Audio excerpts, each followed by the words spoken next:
You may think your exhaustion is caused by doing too much, but I have found that some of the most drained people are not the busiest. They are the most perceptive.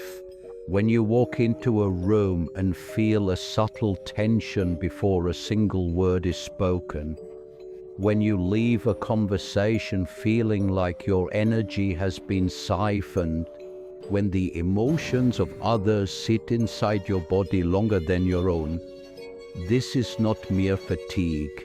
This is the quiet violence of unguarded sensitivity. In my work, I observe that those most attuned to the inner world, the dreamers, the observers, the empaths, often carried the burdens of others without realizing it.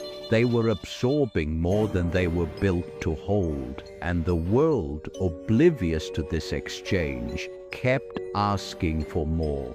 What no one tells you is that emotional receptivity without boundaries is not a gift. It is a wound that others learn to exploit unconsciously, and it is a wound that, if left unchecked, will cost you your peace, your health, and eventually your sense of self.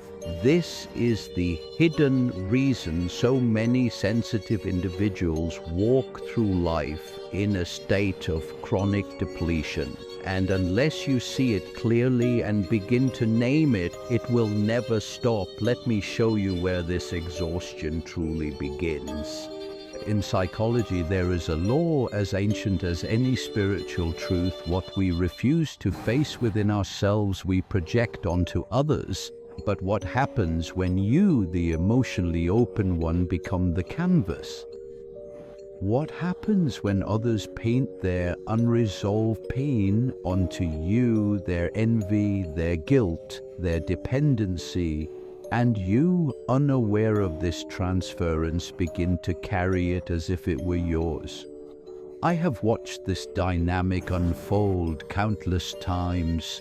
The sensitive soul, craving connection and harmony, unconsciously absorbs the projected shadows of those around them.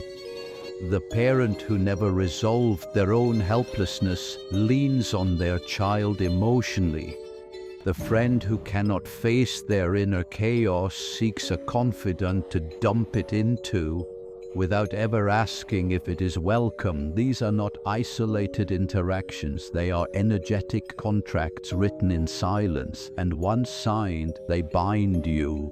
Eventually, you find yourself reacting to things that were never yours to begin with, feeling guilt for simply resting, feeling shame for saying no, feeling anxiety not from your own story but from someone else's emotional storm, still clinging to your psyche. This is no longer projection. This is possession. Your emotional body becomes the storage unit for someone else's shadow. And here lies the most tragic part. Because you are so good at feeling, you assume these feelings must be true. But sensitivity without discernment becomes self-betrayal. You must learn to ask, is this feeling truly mine, or is it something I have been taught to carry?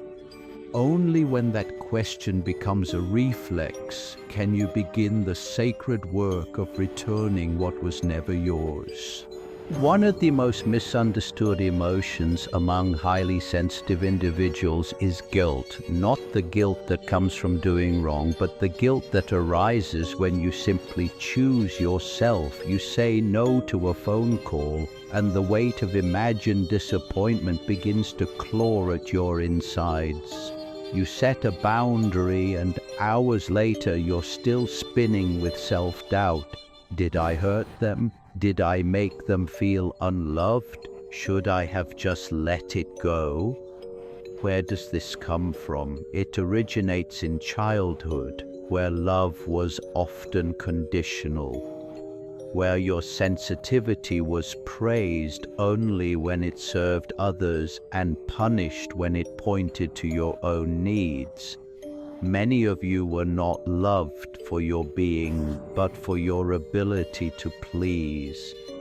to sense what others needed before they spoke it, to anticipate the emotional weather of your household, to shrink your discomfort to preserve the comfort of those around you.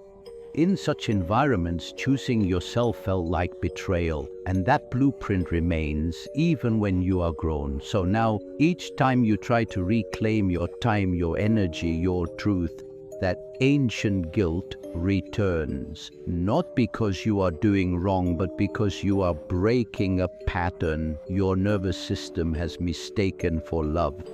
This is why sensitivity must be paired with sovereignty. You must remind yourself the more sensitive you are, the more ruthless you must be in protecting your inner world. Not with cruelty, but with clarity. You are not responsible for the emotional regulation of others. You are not responsible for being understood by those committed to misunderstanding you. And you are certainly not responsible for sacrificing your peace just to maintain artificial harmony. To be sensitive is not merely to feel deeply, it is to absorb, to amplify, to attune. And in this gift lies a dangerous illusion that because you can sense it, you must solve it. That because you feel their pain, it must now become your burden. But this is not empathy, it is entanglement. You must learn the art of containment, the ancient practice of staying within your own energetic skin, to witness suffering without internalizing it, to love someone without dissolving into them, to be available without being consumed, because your energy is not an infinite well, it is a sacred river, and if you allow every thirsty traveler to drink without limit, you will be left dry, cracked, barren. There is nothing noble about depletion.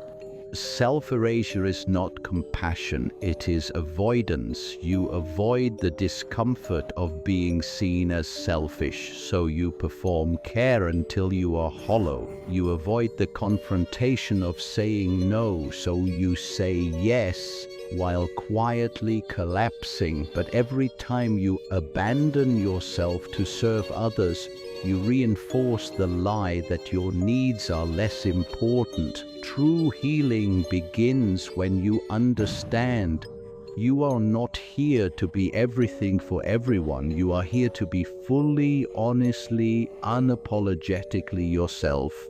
You are allowed to be the one who leaves the room early. You are allowed to let the phone ring. You are allowed to stop replying. You are allowed to protect your energy like your life depends on it, because it does. In a world addicted to noise, your quiet is not a defect, it is medicine. But only if you protect it. Let others misinterpret, let them project, let them call you cold, distant, difficult. They will never understand the volcano you contain beneath your stillness. Your job is not to be understood by everyone. It is to remain true to the rare and sacred frequency that is you.